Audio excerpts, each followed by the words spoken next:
টঙ্গীর শহীদ Ahsanullah master general হাসপাতাল ২০২৩-২৪ অর্থবছরে এই হাসপাতালের সিভিল কাজের সংস্কারের জন্য বরাদ্দ দেওয়া হয় ১,৩২,লাখ টাকা, যার মধ্যে স্যানিটারি কাজের জন্য বরাদ্দ দেওয়া হয় ৪১ লাখ টাকা। অথচ অধিকাংশ টয়লেটের কমোড, বেসিন ও কল ভাঙা। ব্যবহারের অযোগ্য এসব টয়লেটের জন্যই ব্যয় দেখানো হয়েছে লাখ লাখ টাকা। যে পরিবেশ এভাবে বাথরুম করা যায় না, এক জায়গাতে পানি নিয়ে আরেক বাথরুম করতে হয়। দরজার ছিটকানি ভাঙা, বাথরুম তো কমোড ভাঙা। হাসপাতাল কর্তৃপক্ষ বলছে বরাদ্দের তুলনায় কাজ হয়েছে খুবই নিম্নমানের। অসঙ্গতি থাকায় সে সময় ফাইলে স্বাক্ষর করেননি হাসপাতালের তত্ত্বাবধায়কও।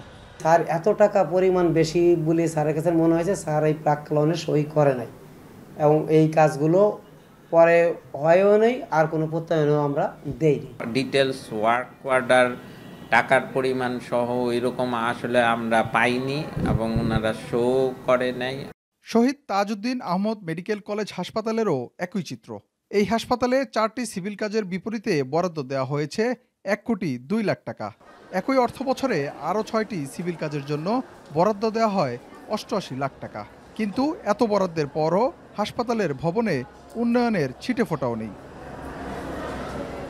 হাসপাতালের অ্যালুমিনিয়াম পার্টিশন, ফলস সিলিং ও বাথরুমের সংস্কারের জন্য 2টি কাজের বিপরীতে বরাদ্দ দেওয়া হয় ৫২ লাখ টাকা।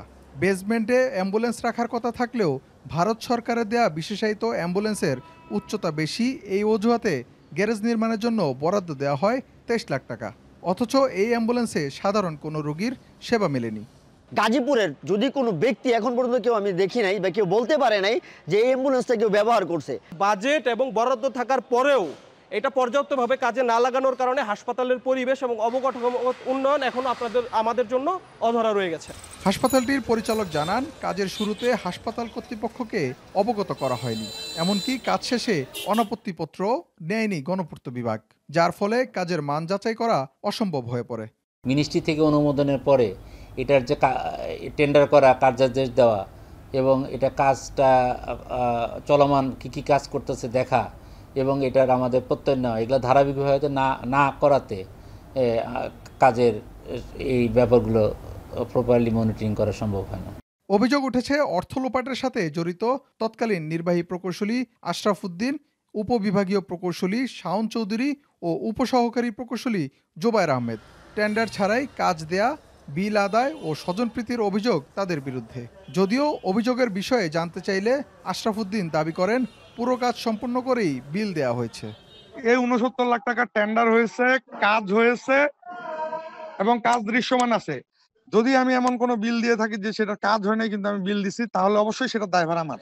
এদিকে সরকারি নীতিমালা অনুযায়ী কাজ শেষে সাশ্রয়কৃত অর্থ ফেরত দেওয়ার বাধ্যবাধকতা থাকলেও বর্তমান নির্বাহী প্রকৌশলী জানান ২০২৩-২৪ অর্থ বছরের কোনো টাকা ফেরত যায়নি।